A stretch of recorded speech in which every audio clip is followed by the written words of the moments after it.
All right, so now we're going to look at a different way to factor a certain type of binomial and trinomial. And first we're going to look at the difference of perfect squares. All right, so let's be clear on what a perfect square is. So recall, our perfect squares are 4, 9, 16, 25, 36, 49, 64.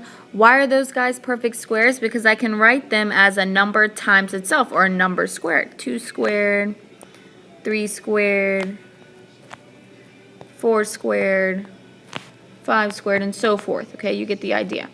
So what we're doing now is we're factoring difference. Difference means minus.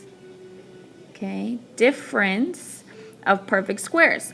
So anytime I have a perfect square minus a perfect square, then I can factor it into a plus b times a minus b. 1 plus, 1 minus. All right?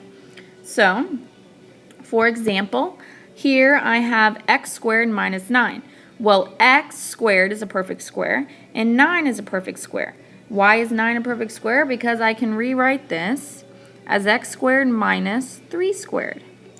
So this is my a, and this is my b.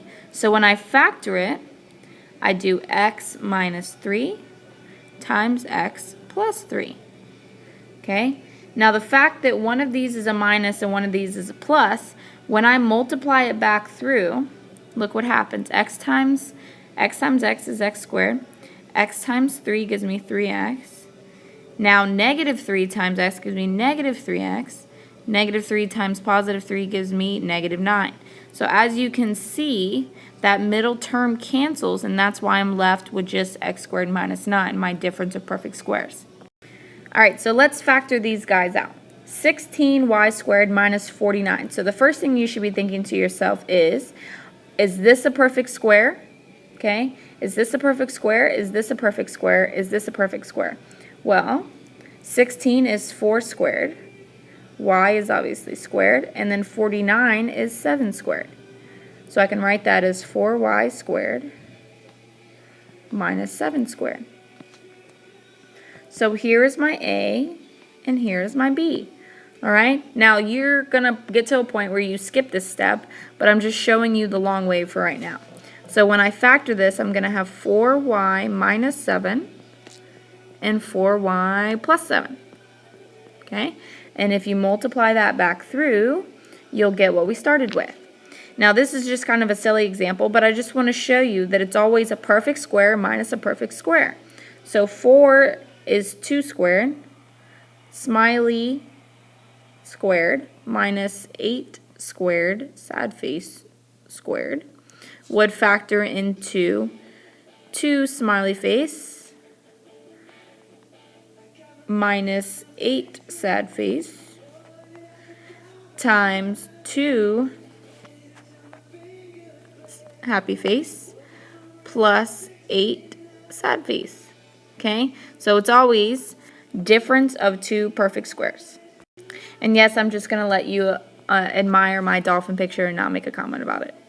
Now, one of the hugest, huge mistake that people make is that they'll see something like this, x squared plus 9, and they want to be like, oh, that's x minus 3x plus 3. No, absolutely not. It doesn't work. We just showed you that when I multiply this back through, I get x squared minus 9. So do not make this mistake, okay? I will scream and I will yell and I'll be like, don't do it, all right? Do not make that mistake. Don't do it, okay? Please.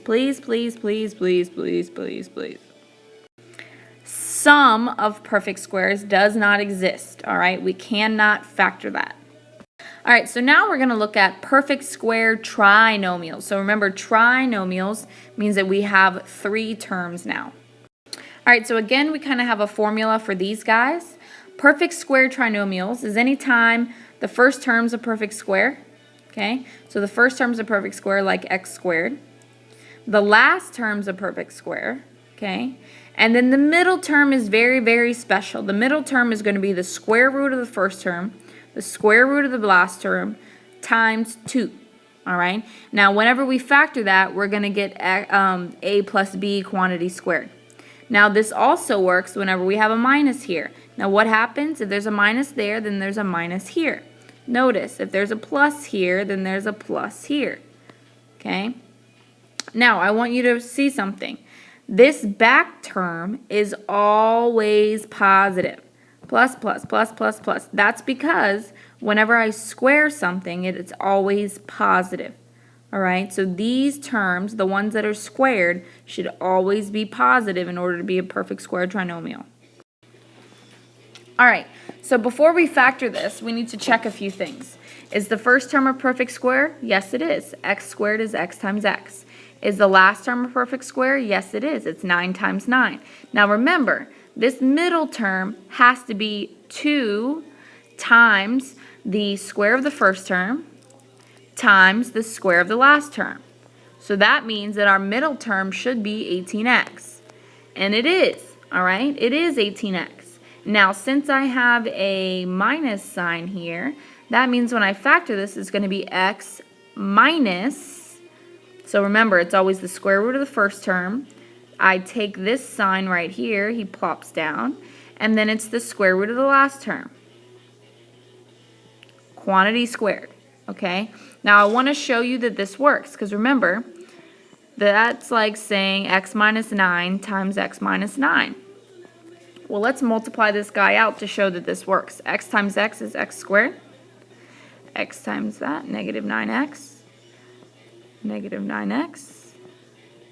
And then negative 9 times negative 9 gives me a positive 81. So when I combine like terms, I get x squared minus 18x plus 81. And isn't that exactly what I started with? Yes, it is. So I know for a fact that I factored it correctly. All right, so remember, we need to check in order to factor as a perfect square trinomial.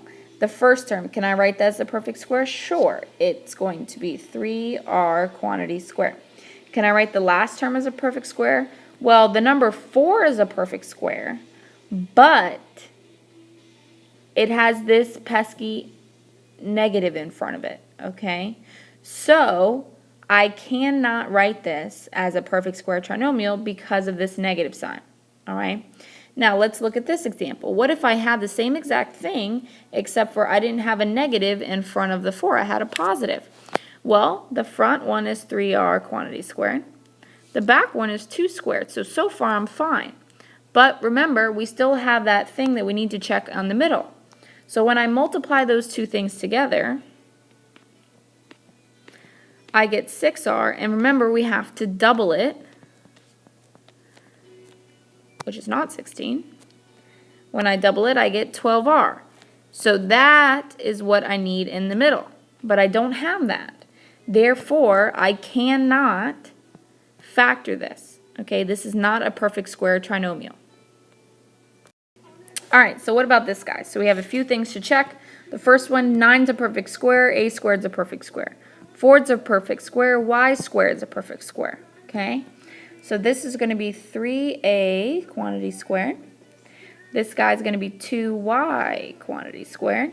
So remember, we need to check the middle. We need to multiply the stuff that's inside the parentheses, and then we have to double it. So 2 times 3a times 2y, what does that give me? Well, that gives me 6a times 2y, which gives me 12ay.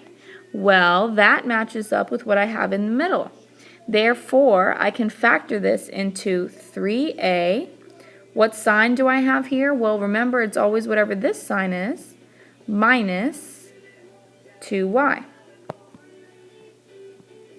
And then remember, the whole thing is squared, okay? So remember, that's the same as writing 3a minus 2y times 3a minus 2y, but in simplified form, we write it once and we put the squared sign. So you could go ahead and multiply this back through, and you'd see I get what I started with.